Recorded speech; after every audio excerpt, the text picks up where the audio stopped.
ভিতরে। দেখুন জঙ্গলের ভিতরের রাস্তা, আল্লাহ ভয়ঙ্কর রাস্তা, ভয়ঙ্কর জঙ্গল। এটা হচ্ছে মালয়েশিয়ার ক্যামেরুন হাইল্যান্ড, পাহাড়ের ভিতরে উপরে জঙ্গলের ভিতরে। দেখুন রাস্তাগুলো দেখুন কি ভয়ানক জঙ্গল। এখানে কিন্তু বাঘ টাঘ থাকতে পারে, বাঘও থাকতে পারে, যখন তখন আক্রমণ করতে পারে। আল্লাহ জরিয়া এসে দেখুন কি হয়ে গেছে, আল্লাহ জরিয়া এসে কি হয়ে গেছে জঙ্গলের ভিতরে। ও এখন আমরা যাবো কেমনে?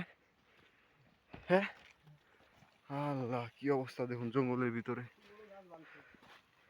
জরিয়া এসে দেখুন কত বড় গাছ ভেঙে গেছে। আল্লাহ মাফ করো।